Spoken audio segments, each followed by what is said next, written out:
4, 5 e 6. Amós 5, versículo 4, 5 e 6. Pois assim diz o Senhor à casa de Israel: buscai-me e vivei. Porém não busqueis a Betel, nem venhais a Gilgal, nem passeis a Berseba, porque Gilgal certamente será levada cativa, e Betel será desfeita em nada. Buscai ao Senhor e vivei, para que não irrompa na casa de José como um fogo que a consuma, e não haja em Betel quem o apague. Glória a Deus.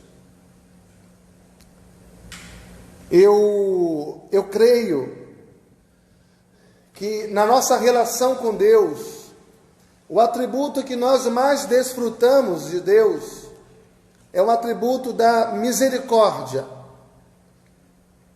O profeta Jeremias diz que as misericórdias do Senhor são a causa de nós não sermos consumidos. O Salmo 103 diz que o Senhor não nos trata segundo os nossos pecados, Ele não nos trata segundo as nossas transgressões, porque Ele conhece a nossa estrutura e Ele sabe que nós somos pó. A misericórdia de Deus significa que Ele está sempre disposto a nos ajudar. A misericórdia de Deus significa que Ele sempre está disposto a nos socorrer nos momentos de dificuldades, a nos socorrer nos momentos de aflições da nossa vida. Em aflições, muitas vezes, que são causadas por nós mesmos, quando nós nos afastamos de Deus. E ao nos afastarmos de Deus, nós merecemos o juízo, nós merecemos a punição, nós merecemos a disciplina. Mas é impressionante que a Bíblia diz que antes de Deus aplicar alguma disciplina sobre a sua igreja, antes de Deus aplicar a sua disciplina sobre o seu povo, antes de Deus aplicar a sua disciplina sobre cada um de nós, seus filhos, Ele ainda dá uma oportunidade para que o povo se desperte, para que o povo se arrependa, para que o povo se quebrante, para que o povo se volte para Ele. E então Ele, na sua misericórdia, Ele está disposto a não exercer a sua disciplina, o seu juízo sobre nós, mas suspender aquela disciplina, porque Ele tem prazer na misericórdia. Esse texto de Amós é um texto importantíssimo e é um texto muito interessante. Amós foi um profeta levantado por Deus para trazer uma mensagem de misericórdia. Mas ao mesmo tempo que ele foi levantado por Deus para trazer uma mensagem de misericórdia, ele também foi levantado para trazer uma mensagem de juízo, uma mensagem também de disciplina. E nesse capítulo 5, que é o capítulo que nós estamos, nós temos o terceiro sermão de Amós. E no versículo 4 está escrito o que lemos: pois assim diz o Senhor, a casa de Israel. Assim diz o Senhor, a casa de Israel. Então, presta atenção aqui, que não é o profeta que está dizendo em seu próprio nome, mas aqui é Deus quem está dizendo. O texto diz: assim diz o Senhor. Ou seja, Deus está falando de forma inequívoca. O que Ele está dizendo tem um direcionamento, e é exclusivamente, diz o texto, para a casa de Israel. Ou seja, para o povo de Deus, para a igreja do Senhor, para mim e para você também, nos dias de hoje. E o que Ele vai nos propor aqui é o que, na verdade, está presente em toda a Bíblia. O que Ele vai propor aqui é que buscar ao Senhor é a única esperança. Buscar ao Senhor é a única solução. Buscar ao Senhor é a nossa única saída. Nós não temos outra saída na vida como crentes, como servos de Deus, como igreja, a não ser buscar ao Senhor. E eu quero, à luz desse texto, apontar 3 lições espirituais e práticas para a nossa vida. A primeira lição é o que significa buscar ao Senhor. Se o texto tem um imperativo para nós, buscai. O que significa isso? O texto diz, pois assim diz o Senhor à casa de Israel, buscai-me. E esse verbo buscar aparece na Bíblia pelo menos 35 vezes. E aqui no texto o verbo buscar é um imperativo na língua original, ou seja, é uma ordem de Deus, é um mandamento de Deus para nós. E veja que há aqui uma ordem, uma busca pessoal. Diz o texto, buscai-me. O que significa isso?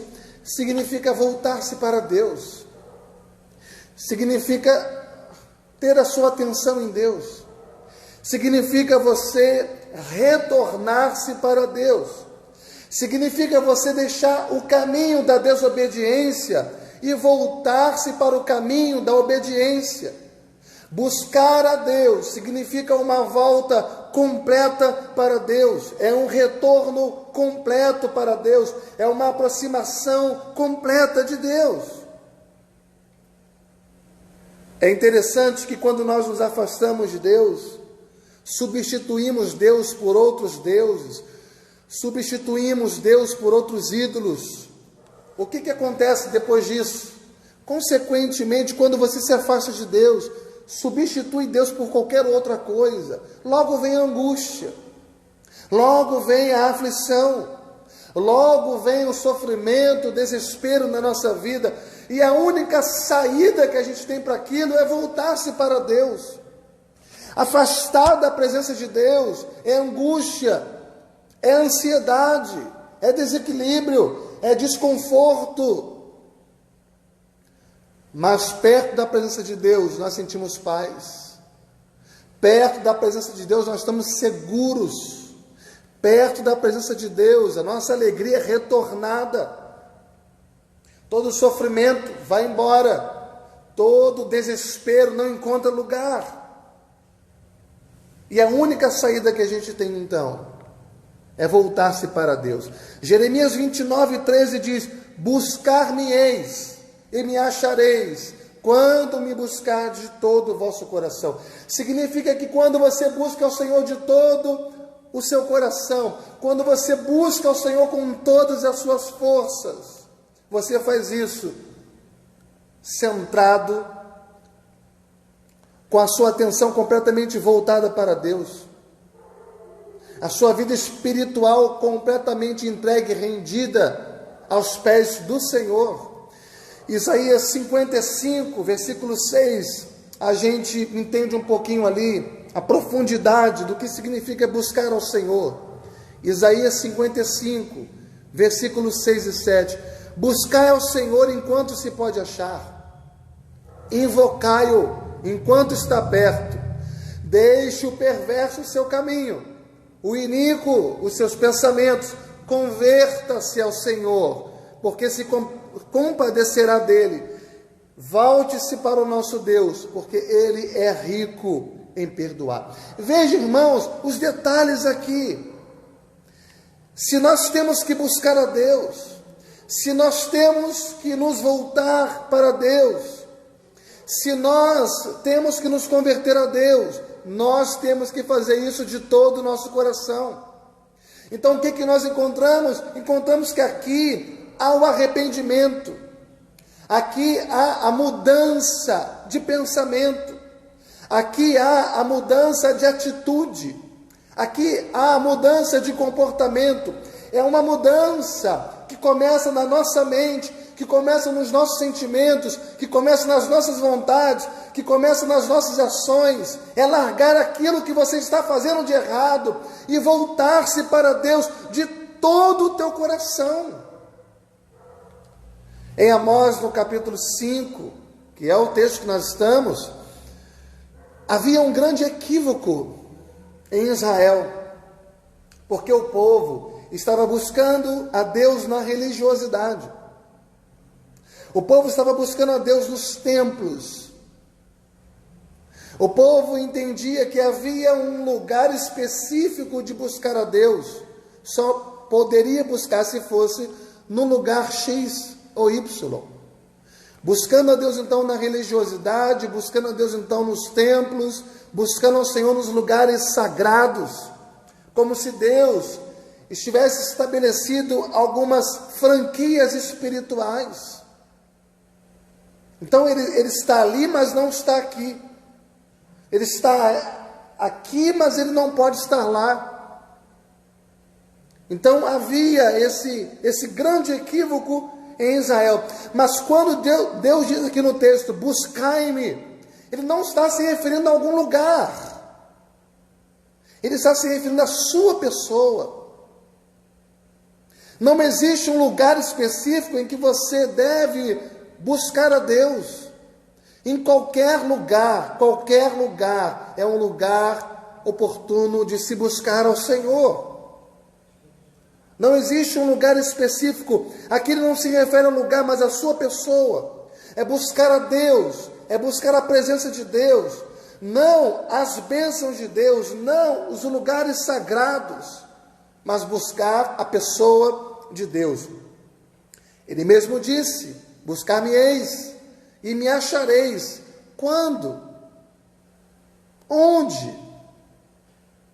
Não, é quando me buscardes de todo o vosso coração. E a busca aqui não é de religiosidade. A busca aqui é da própria pessoa de Deus, é o próprio ser de Deus. Não são as coisas de Deus, não são as bênçãos de Deus, não são os privilégios de Deus. É buscar o ser de Deus, é buscar a pessoa de Deus, é buscar a intimidade de Deus. Então, buscar ao Senhor é a nossa única saída, como crentes, como igreja, como povo de Deus. Segundo lugar, o texto diz: buscai-me e vivei. Então nós temos uma ordem: buscai-me. Se nós temos uma ordem, nós também temos agora uma promessa: vivei. E é tão interessante isso na língua original, porque o vivei aqui é uma promessa, mas essa promessa também está no imperativo, também vem como uma ordem. Na verdade, são dois verbos que estão no imperativo aqui: buscai e vivei. E qual é a ideia aqui? A ideia é o seguinte: a partir do momento que eu busco a Deus, em obediência à sua ordem, Ele ordena a vida para mim e para você. Ele ordena a comunhão com Ele, a bênção da presença dEle, a bênção de desfrutar da presença dEle. E aqui o texto vai nos ensinar que vivei, quando ele diz buscai e vivei, vivei aqui no hebraico é a vida de Deus, é a vida espiritual, é a vida eterna, é a vida abundante, é a vida de qualidade, é você desfrutar da companhia de Deus, é você desfrutar da presença de Deus, é você desfrutar do poder de Deus, é você desfrutar dos atributos de Deus, da glória de Deus, é você viver no sentido de desfrutar tudo aquilo que Deus tem a oferecer a você. É impossível nós não lembrarmos de Deuteronômio 30, para a gente entender o que significa isso no contexto bíblico do Antigo Testamento. Diz assim, Deuteronômio 30, a partir do versículo 15: vê que proponho hoje a vida e o bem, a morte e o mal, se guardares o mandamento que hoje te ordeno, que ame o Senhor teu Deus, ande nos seus caminhos, e guarde os seus estatutos e os seus juízos, então viverás, te multiplicarás, e o Senhor teu Deus te abençoará na terra o qual passa para possuí-la. Porém, se o teu coração se desviar e não quiseres dar ouvido, e fores seduzidos e te inclinares a outros deuses e os servires, então hoje te declaro que certamente perecerás. Não permanecerás longo tempo na terra, a qual vais passando o Jordão para possuíres. Os céus e a terra tomo hoje por testemunhas contra ti, que eu te propus a vida e a morte, a bênção e a maldição. Escolhe, pois, a vida para que vivas, tu e a tua descendência, amando o Senhor teu Deus, dando ouvido à sua voz, apegando-te a Ele, pois disso depende a tua vida e a tua longevidade,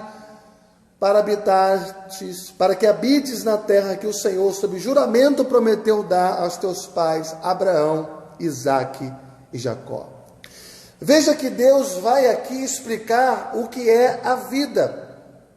E quando ele vai explicar o que é a vida, ele coloca diante de nós esses dois caminhos, o caminho da vida e o caminho da morte.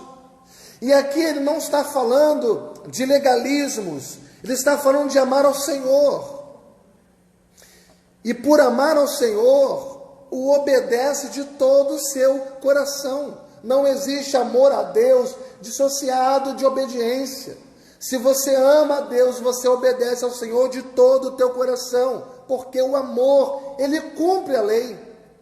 O amor está plenamente relacionado à obediência, a obediência é completamente relacionada ao amor, porque o amor cumpre a lei, e a lei, ela pode ser resumida em amar a Deus acima de todas as coisas, e amar o próximo como a si mesmo.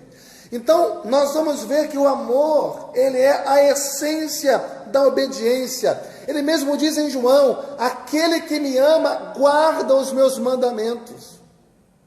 O amor é a essência da obediência, porque esse guardar os meus mandamentos significa não apenas lembrá-lo, mas obedecê-lo.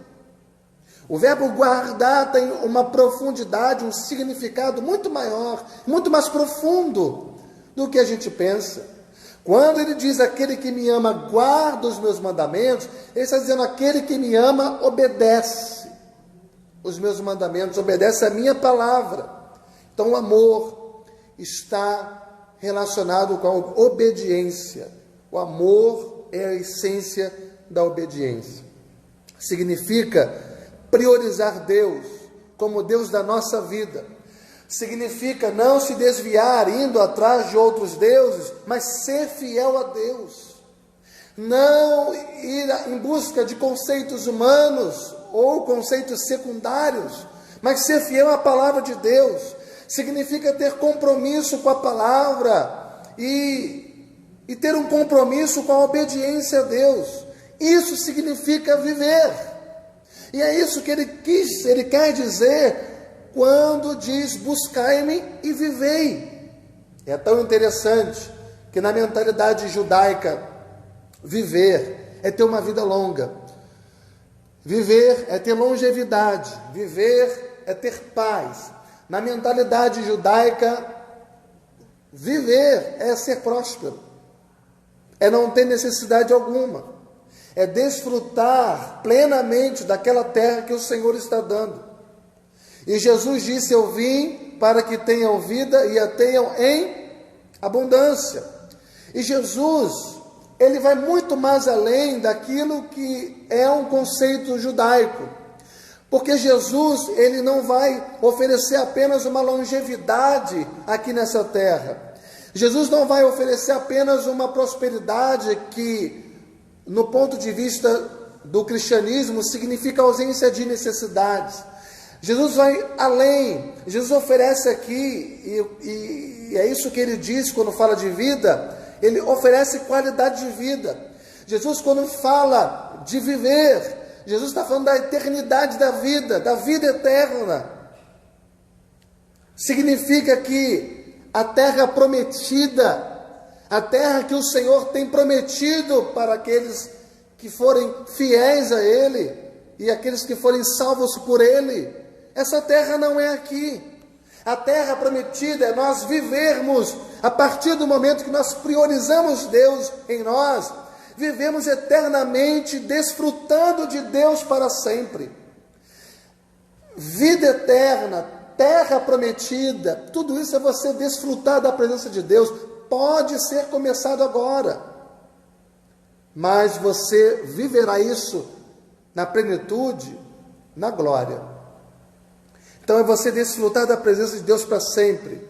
E esse é o fim principal do homem, glorificar a Deus e alegrar-se nele para sempre, não apenas nessa vida, mas na eternidade. Louvado seja Deus, irmãos. Eu quero encerrar apresentando o terceiro argumento no texto de Amós, no capítulo 5.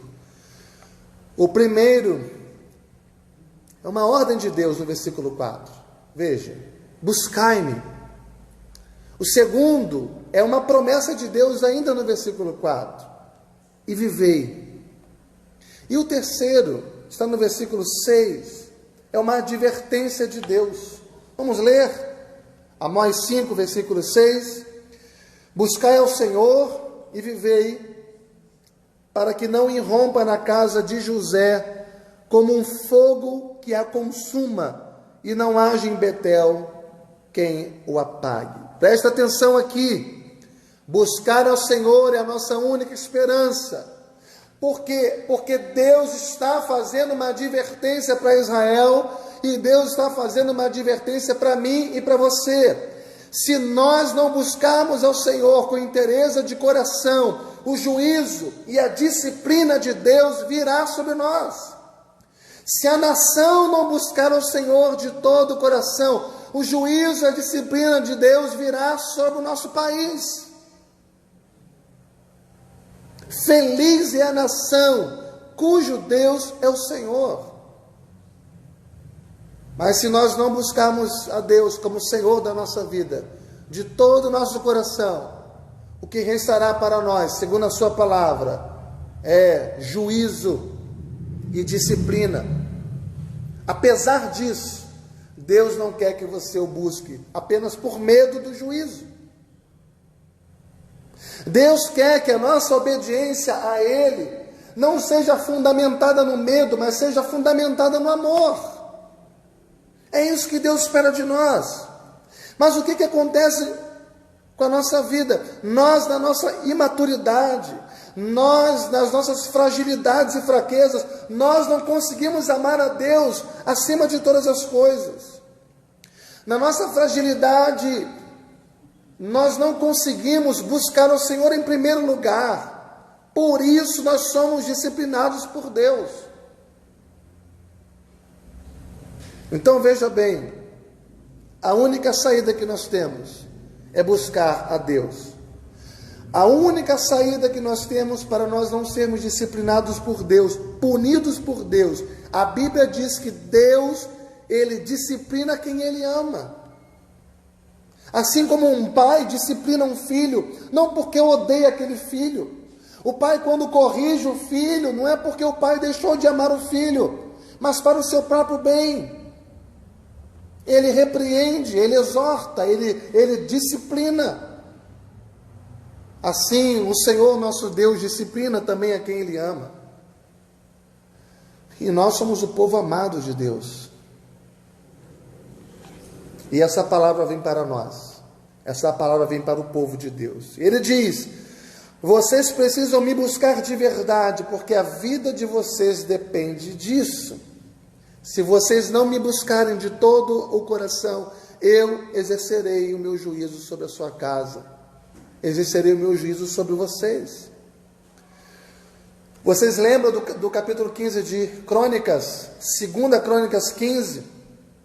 Diz o texto: o Senhor está convosco enquanto vós estás com Ele. Se o buscardes, Ele se deixará achar. Porém, se o deixardes, Ele o deixará. O Senhor está convosco enquanto vós estáis com Ele. Agora, se o deixardes, Ele também vos deixará. E aqui ele diz: se vocês não me buscarem, eu exercerei juízo, meterei fogo sobre vocês. E o fogo para o crente é juízo, mas o fogo para o crente também é provação. Em algum momento a Bíblia, quando se refere ao fogo na vida do crente, está se referindo à provação, como por exemplo em 1 Pedro 4:12, fala do fogo da provação, fala do fogo da dificuldade, o fogo também que vai purificar a nossa fé, que vai purificar o nosso caráter. Então, meus amados irmãos, eu quero finalizar essa simples reflexão, deixando esta meditação no livro do profeta Amós. Buscar ao Senhor é a nossa única esperança. Nós temos uma ordem de Deus, buscai-me. Nós temos uma promessa de Deus, e vivei.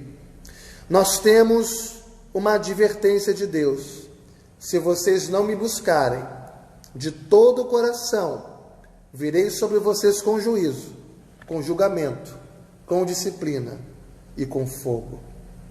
Eu peço hoje que vocês reflitam sobre a simplicidade dessa palavra, que foi escrita por um homem tão simples como o profeta Amós, mas tão prática, tão necessária, tão real, tão importante na nossa vida diária como crentes e principalmente na história do povo de Deus. Amém? Que Deus abençoe a sua vida, que Deus abençoe a sua casa, que Deus firme os seus pés, seus passos, que o Senhor levante você, que o Espírito Santo te convença do pecado, da justiça e do juízo, regenere você para uma nova vida em Cristo Jesus. Feche seus olhos, curva a sua cabeça, vamos orar. Senhor Deus, olha para nós nesse momento. O Senhor conhece as nossas lutas, o Senhor conhece o nosso coração e sabe que ele tantas vezes é inclinado a desviar-se de Ti, Senhor, e criar ídolos, criar deuses que substituem a Tua presença. Que no dia de hoje o Senhor venha nos libertar, que no dia de hoje esta palavra tão simples, mas tão profunda de Amós, possa falar ao nosso coração, e que o Senhor venha colocar na mente e no coração de cada um que ouviu esta palavra, o desejo de buscar ao Senhor, de voltar-se para o Senhor de todo o seu coração. Ó Pai, endireita os nossos caminhos, Senhor, que abandonemos as coisas erradas que existem nos nossos caminhos, para fazermos somente a Tua vontade. Essa é a nossa oração, em nome e por amor do nosso Senhor e Salvador Cristo Jesus. Que a graça do nosso Senhor e Salvador Jesus Cristo, que o amor de Deus Pai e as doces consolações do Espírito Santo de Deus seja com você, meu irmão, com você, minha irmã, e com todo o povo de Deus reunido em toda a face da terra, não só hoje, mas para sempre. Amém e amém. Glória a Deus.